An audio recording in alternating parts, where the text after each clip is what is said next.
Hello everyone, welcome to Saroj Mishra's YouTube channel. मेरे YouTube channel पर आप सभी का बहुत बहुत स्वागत है। अगर आप मास्टर डिग्री होल्डर हैं, पोस्ट ग्रेजुएट हैं, किसी भी विषय से स्नातकोत्तर की डिग्री है, किसी भी सब्जेक्ट से, सब्जेक्ट का कोई प्रॉब्लम ही नहीं है, तो आपको ऑफिसर बनने की अपॉर्चुनिटी मिल रही है। सेंट्रल गवर्नमेंट जॉब है, असिस्टेंट रजिस्ट्रार पोस्ट का नाम है। पोस्ट का नाम असिस्टेंट रजिस्ट्रार है, लेकिन ये ग्रेड ए ऑफिसर रैंक है और परमानेंट पोस्ट है। सेंट्रल गवर्नमेंट के एम्प्लॉई होंगे आप, किसी भी स्टेट से अप्लाई कर सकते हैं। सैलरी क्योंकि assistant registrar level 10 assistant professor वाली इसकी सैलरी होगी। 90,000 मैंने थंबनेल पर लिखा है, बट इससे भी ज्यादा सैलरी होगी। एक्सपीरियंस नहीं मांग रहे क्योंकि कंपटीशन के थ्रू लेंगे, सिलेक्शन करेंगे। तो जैसे आईएएस की होती है, एग्जामिनेशन होती है, तो ग्रेजुएट ऐसे कोई एक्सपीरियंस नहीं मांगते हैं। इसी तरीके से असिस्टेंट रजिस्ट्रार यहाँ जो पोस्ट है, कई जगह पे मांगते हैं एक्सपीरियंस, बट यहाँ नहीं मांग रहे। ऑल इंडिया लेवल पर कंपटीशन होगा और कंपटीशन के थ्रू आपकी सिलेक्शन होने वाली है। तो अगर आप स्नातकोत्तर डिग्री रखते हैं किसी भी विषय से, तो ऑफिसर बनने का बहुत अच्छा चांस मिल रहा है, बहुत ही अच्छी अपॉर्चुनिटी है। चलिए देख लेते हैं बाकी डिटेल। जॉब लोकेशन क्या रहेगी, कौन सी ऑर्गेनाइजेशन है जहां से, या इंस्टीट्यूट है जहां से वैकेंसी आई हुई है, फीस क्या है, सिलेक्शन क्राइटेरिया कैसी रहेगी। कई सारे कैंडिडेट ऐसे हैं जिनको एडवर्टीजमेंट मिलते ही नहीं है। एडवर्टीजमेंट मैं शेयर करती हूँ, पर वो कहते हैं कि एडवर्टीजमेंट मिले ही नहीं। तो एडवर्टीजमेंट आप खुद कहाँ लोकेट कर सकते हैं, ये वीडियो को एंड तक देखेंगे तो सारी इन्फॉर्मेशन आपको मिल जाएगी कि एडवर्टीजमेंट है कहाँ पर, कैसे अप्लाई करना है, और बाकी की सारी डिटेल्स अगर आप खुद चेक करना चाहते हैं तो वो सब कहाँ पर अवेलेबल है। ये सारी इन्फॉर्मेशन इसी वीडियो के एंड तक आपको प्रोवाइड कर दी जाएगी। तो चलिए आगे बढ़ते हैं डिटेल्स के लिए। 3 अलग अलग पोस्ट है, लेकिन फोकस रहेगा इस वीडियो में असिस्टेंट रजिस्ट्रार की पोस्ट पर। पे लेवल 10 ऑफर करें, पोस्ट कोड है, जो कि ऐसे आपको पोस्ट कोड की जरूरत होगी अप्लाई करते वक्त शायद। पे लेवल 10 मतलब 57,700 की तो सिर्फ बेसिक पे है। 57,700 की बेसिक पे है, प्लस अभी डीए 53% है, उससे भी ज्यादा। अच्छा, 8वां वेतन आयोग भी आ जाएगा, क्योंकि काफी ज्यादा जो है ना, काफी लोग 8वां वेतन आयोग जल्दी लाओ करके, तो 8वां वेतन आयोग आ जाएगा तो सैलरी तो क्या होने वाला है, बहुत ज्यादा। 53% डीए है, एचआरए है, मेट्रो सिटी में है जॉब, एचआरए मिलेगा आपको, प्रोविडेंट फंड मिलेगा, ग्रेचुटी 5 साल के बाद मिलता है आपको, ट्रांसपोर्ट अलाउंस मिलता है, मेडिकल का मिलता है, इंश्योरेंस वगैरह मिलता है। 90,000 मैंने थंबनेल पे लिखा है, लेकिन 1 लाख के अराउंड आराम से सैलरी हो जाती है। मांग क्या रहे, एसेंशियल में क्या है आप यहाँ पर देखेंगे, एसेंशियल 1 एंड 2 में कुछ भी क्वालिफिकेशन के बाद एक्सपीरियंस नहीं मांग रहे हैं। ये क्या मांग रहे हैं, डायरेक्ट रिक्रूटमेंट। डायरेक्ट रिक्रूटमेंट का मतलब होता है ऑल इंडिया लेवल पर कंपटीशन के थ्रू आपकी सिलेक्शन होगी, जिसमें कि रिटन टेस्ट शामिल किया इन्होंने और एक इंटरव्यू लेंगे। मास्टर डिग्री किसी भी विषय से 55% या अबव मार्क्स के साथ स्नातकोत्तर, पोस्ट ग्रेजुएट या मास्टर डिग्री होल्डर हैं तो बिल्कुल एलिजिबल है। कहीं पर भी एक्सपीरियंस आपको यहाँ पर दिखाई नहीं दे रहा होगा। एक्सपीरियंस में एसेंशियल में, एक्सपीरियंस तो एसेंशियल में भी नहीं रखा और कहीं कोई डिजायरेबल में भी नहीं रखा है। देखें, इसके बाद सीधे दूसरा पोस्ट शुरू होता है, सीनियर असिस्टेंट। सीनियर असिस्टेंट में इन्होंने 3 साल एक्सपीरियंस मांग रखा है, तो ये मैं कवर नहीं करी इस वीडियो में। और एक और पोस्ट है असिस्टेंट की पोस्ट है, इसमें भी देखें इन्होंने लिख दिया एसेंशियल में। अगर इनको एक्सपीरियंस चाहिए होता है तो ये लिख देते हैं कि 2 साल एक्सपीरियंस चाहिए, 1 साल, लेकिन असिस्टेंट रजिस्ट्रार में इन्होंने लिखा है कि सिलेक्शन कैसे करेंगे, एग्जाम के थ्रू करेंगे और रिटन टेस्ट के थ्रू करेंगे। ऑल इंडिया ओपन कंपटीशन, सभी शामिल हो सकते हैं। देश भर में जितने भी मास्टर डिग्री होल्डर हैं सभी शामिल हो सकते हैं। यूनिवर्सिटी ऑफ दिल्ली, दिल्ली विश्वविद्यालय से non teaching post advertisement release हुई है, जिसमें अपने काम का एक ही है, असिस्टेंट रजिस्ट्रार। चलिए देख लेते हैं कितनी वैकेंसीज हैं, क्योंकि ऑल इंडिया है तो अप्लाई करने वाले काफी कैंडिडेट होंगे। एज क्राइटेरिया में जो भी आएंगे, मुझे तो लगता है सभी अप्लाई कर सकते हैं और करना चाहिए। 40 ईयर्स अपर एज लिमिट रखा हुआ है इन्होंने। एक चीज मैं आपको बता रही थी, एज लिमिट आपने देखा, चेक किया, एज लिमिट क्या है, 40 ईयर्स। असिस्टेंट रजिस्ट्रार वाले पोस्ट के लिए पे लेवल 10 है, 40 years, master degree holder, post graduate किसी भी विषय से, रिटन टेस्ट और इंटरव्यू के through all India level competition के थ्रू सिलेक्शन होगी। एक्सपीरियंस, अनुभव, कार्य अनुभव नहीं मांगा गया। 55% या अधिक अंक होने चाहिए। 40 वर्ष ये जो लिखते हैं ना, ये लिखते हैं जनरल कैंडिडेट्स के लिए, ओपन कैटेगरी, सामान्य अनारक्षित वर्ग के लिए। अगर आप आरक्षित श्रेणी से हैं, रिजर्व कैटेगरी से हैं, तो एज में रिलैक्सेशन और भी ज्यादा आपको मिलेगी, वो बाद में चेक कर लेंगे। फीस तो अच्छी रखेंगे क्योंकि इनको पता है काफी फॉर्म्स आने वाले हैं। यूनिवर्सिटी ऑफ दिल्ली, दिल्ली विश्वविद्यालय से तो आपको काम करने का जो मौका मिलेगा वो दिल्ली विश्वविद्यालय में मिलेगा। अब देखें, दिल्ली विश्वविद्यालय में अगर आप ऑफिसर रैंक पे काम कर रहे हैं तो इससे बड़ी बात और क्या हो सकती है। University of Delhi central university, और सेंट्रल यूनिवर्सिटी की फंडिंग जो है सेंट्रल गवर्नमेंट MHRD UGC वगैरह करती है। तो पूरी तरीके से गवर्नमेंट ही इसको जो है ना, इसके पे स्केल, अलावेंस वगैरह सेंट्रल गवर्नमेंट भारत सरकार के नियम के अनुसार चलता है। अगर आप यहाँ परमानेंट एम्प्लॉय बन जाते हैं तो ये आपके लिए सेंट्रल गवर्नमेंट भारत सरकार की नौकरी, परमानेंट स्थायी नौकरी होगी। मेरे हिसाब से ये अपॉर्चुनिटी मिस ना करें। किसी भी देश के किसी भी कोने से आप वीडियो देख रहे हैं, एप्लीकेशन अगर आपको लग रहा है तो जरूर अप्लाई करें। ऑनलाइन एप्लीकेशन, ये एडवर्टीजमेंट आई थी 12 दिसंबर को और मुझे मिली 14 दिसंबर को, तो मैंने 15 को आज कवर कर दिया। वेरियस नॉन टीचिंग है, बस वेरियस इसमें कुछ भी नहीं है, 3 पोस्ट हैं अलग अलग, जिसमें नंबर ऑफ वैकेंसीज चेक करेंगे सिर्फ असिस्टेंट रजिस्ट्रार के लिए। तो यहां पर आप देख रहे हैं सीरियल नंबर 1 पर असिस्टेंट रजिस्ट्रार, पे लेवल 10, अनरिजर्व ओपन कैटेगरी में 4 सीट्स हैं, SC में 1 सीट है, ST में 1 सीट है, OBC कैटेगरी में 4 सीट्स हैं, EWS में 1 सीट है। टोटल मिला के 11 सीट है। 11 भी कम नहीं है। एक बार मैं आपको बताती हूँ, इग्नू से आया हुआ था 21 सिर्फ जो है ना सीट्स थे असिस्टेंट रजिस्ट्रार के, और इतना ज्यादा फॉर्म आया था उसके लिए। 21 सिर्फ 21 सीट था, लेकिन वो इग्नू से आया हुआ था तकरीबन 4 साल पहले। इतने लाखों के अकाउंट में फॉर्म आए, क्योंकि असिस्टेंट रजिस्ट्रार ऑफिसर रैंक आपको मिल रहा है बिना एक्सपीरियंस के, बिना कार्यानुभव के, सिर्फ एग्जाम देके और इंटरव्यू देके। तो चलिए अभी देख लेते हैं बाकी डिटेल्स। यूनिवर्सिटी ऑफ दिल्ली की तरफ से, दिल्ली विश्वविद्यालय की तरफ से है। अब इसकी जो खास खास चीजें, कोई भी इसमें जैसे एडेंडम, कॉरिगेंडम, मतलब चेंजेस जो है ना, करेक्शन, एडिट करने का कुछ रहता है कि ये नहीं ये होना चाहिए वगैरह, तो वो वेबसाइट पर आपको मिलेगा।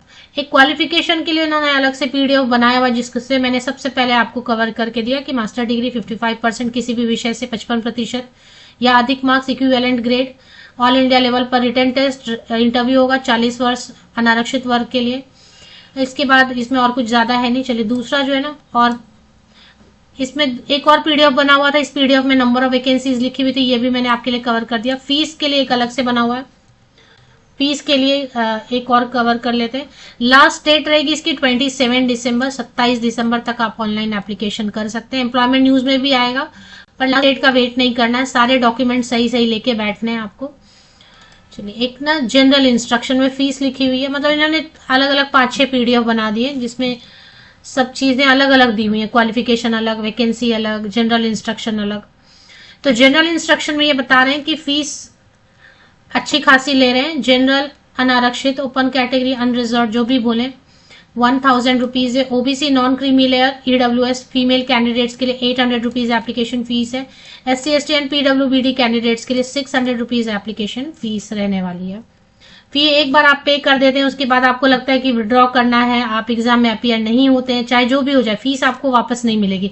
एक बार आपने ऑनलाइन एप्लीकेशन करते वक्त फी पेमेंट कर दी और एप्लीकेशन प्रोसेस कंप्लीट हो गया, उसके बाद किसी भी हालत में फीस तो आपको वापस नहीं मिलेगी। तो ये बात आपको अगर समझ के एप्लीकेशन करने की इच्छा है तो जरूर अप्लाई करें। अब इसमें एज में रिलैक्सेशन की बात कर लेते हैं। 5 की एज में रिलैक्सेशन मिलती है ना SC ST कैंडिडेट को। OBC कैंडिडेट को 3 साल की छूट मिलती है, 3 इयर्स। मतलब SC ST कैंडिडेट अगर आप हैं तो 45 इयर्स अपर एज लिमिट, ऊपरी आयु सीमा।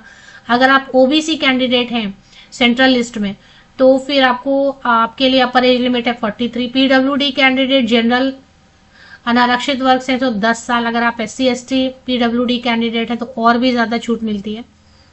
फीमेल कैंडिडेट के लिए अलग से यहाँ पर कुछ ऐसा एज में रिलैक्सेशन नहीं लिखा इन्होंने, आप देख रहे हैं ना, एज में रिलैक्सेशन A नंबर में, पॉइंट A में, कहीं भी फीमेल ऐसा महिला अभ्यर्थी विमेन कैंडिडेट के लिए कुछ भी अलग से नहीं रखा है।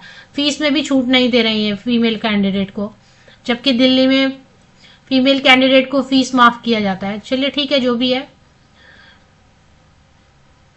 और इसके बाद ऐसा कुछ मैं चेक कर रही हूँ, हाँ, सिलेक्शन क्राइटेरिया देखेंगे। सिलेक्शन क्राइटेरिया में ये क्या रखने वाले हैं वो चेक करेंगे। चलिए, अभी सबसे पहले आपको मैं ये बता दूं कि जॉब आपको मिलेगी कहाँ देखने को। सिलेक्शन क्राइटेरिया भी दिया हुआ है, मैं वो भी आपके साथ डिस्कस कर देती हूँ। सबसे पहले आप यूनिवर्सिटी ऑफ दिल्ली दिल्ली विश्वविद्यालय की ऑफिशियल वेबसाइट पर विकिपीडिया से आएंगे, या तो आप मेरे इसी यूट्यूब वीडियो के डिस्क्रिप्शन बॉक्स को नीचे तक स्क्रॉल डाउन करके चेक करेंगे, लिंक मैंने भी प्रोवाइड कर दिया। मैंने विकिपीडिया के थ्रू आती हूँ क्योंकि बहुत सारे फेक वेबसाइट्स भी आ जाते हैं।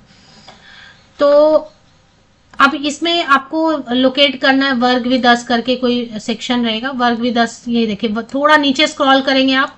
मैं ये पूरा प्रोसेस आपको बता देती हूँ कि कहाँ पर एडवर्टीजमेंट मिलेगी। अगर वीडियो पूरी आप नहीं देखेंगे, विज्ञापन आपको नहीं मिलता है, तो आप को ऐसा लगता है कि हाँ ये फेक है। पूरा वीडियो देखने के बाद जो प्रोसेस मैंने बताया वैसे आप विज्ञापन ढूंढने की कोशिश करें तो विज्ञापन जरूर मिलेगा, जो सेंट्रल गवर्नमेंट या गवर्नमेंट की होती है। बाकी जो प्राइवेट वाली होती है वो नहीं मिलती है वेबसाइट पे। तो वर्क विद डीयू एक बार क्लिक कर लेते हैं।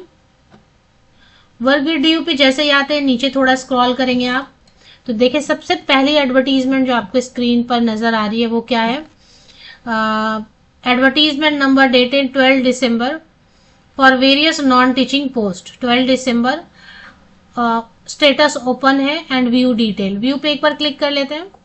अब जैसे आप व्यू पे क्लिक करेंगे तो यहाँ पर नीचे स्क्रॉल करेंगे और थोड़ा नीचे स्क्रॉल करेंगे, ये छोटा सा शॉर्ट नोटिफिकेशन है, 27 दिसंबर लास्ट डेट बोल रहे हैं, लेकिन आप 20 या 22 तक खत्म कर लें काम।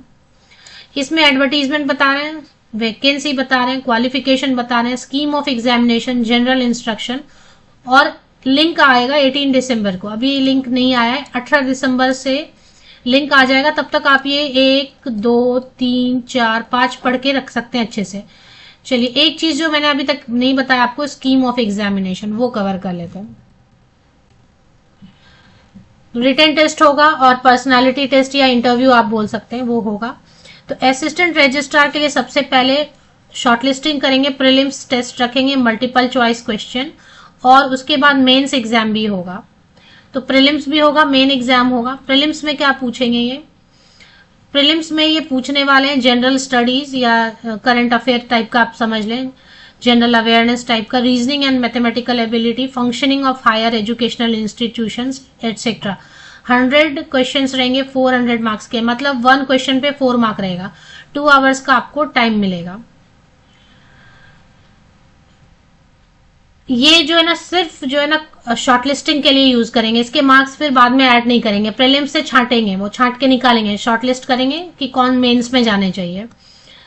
इसके बाद मेन एग्जाम में ये रखेंगे 2 घंटे का 70 मार्क्स का। इसमें डिस्क्रिप्टिव रहेगा, आपको लिखना रहेगा। तो क्या क्या लिखना रहेगा, basic knowledge of the constitution of India and Indian polity, educational administration and management, functional aspects of working of government bodies और इंस्टीट्यूशंस। ये सब थोड़ा प्रिपेयर करके रखें, इसमें से एक टॉपिक आपको मिलेगा लिखने को। इसके बाद इंटरव्यू लेंगे। इंटरव्यू में आपको 30 मार्क का रखेंगे इंटरव्यू। वो तो कुछ भी पूछ सकते हैं इंटरव्यू में, क्यों आप ये जॉब करना चाहते हैं वगैरह कुछ भी। तो मेन हो गया 70 का, और इंटरव्यू 30 या 100 मार्क्स पे फाइनल मेरिट लिस्ट बनेगा, प्रीलिम्स पे बनेगा नहीं।